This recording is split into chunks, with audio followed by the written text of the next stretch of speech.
শিক্ষার্থীদের ট্রাফিকের দায়িত্ব থেকে সরে যাওয়ার আহ্বান জানিয়েছেন বৈষম্য বিরোধী ছাত্র আন্দোলনের কেন্দ্রীয় সমন্বয়ক সার্জিস আলম।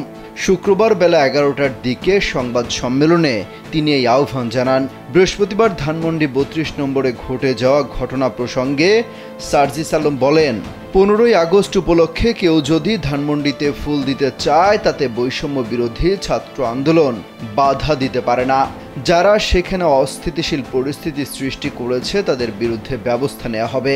তিনি বলেন, 2013 সালে আওয়ামী লীগ পুলিশের মাধ্যমে হেফাজতে ইসলামের সমাবেশের সময় কান ধরে উঠবস করানোর সংস্কৃতি শুরু করেছিল।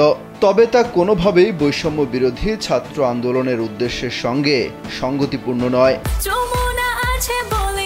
যমুনা রেফ্রিজারেটর, খাবার ফ্রেশ তো লাইফ জম্পেশ। সার্জিস বলেন, বঙ্গবীর কাদের সিদ্দিকীর গাড়িতে হামলার অধিকার কারণেই, তাই এসবের সঙ্গে সমন্বয়ক বা অন্য কেউ জড়িত থাকলে বহিষ্কার এবং ব্যবস্থা নেওয়া হবে। এ সময় কেন্দ্রীয় এই সমন্বয়ক অভিযোগ তুলে বলেন, 15ই আগস্ট ঘিরে আওয়ামী লীগ ও ছাত্রলীগ ছদ্মবেশে বিতর্কিত কর্মকাণ্ড ঘটিয়ে থাকতে পারে।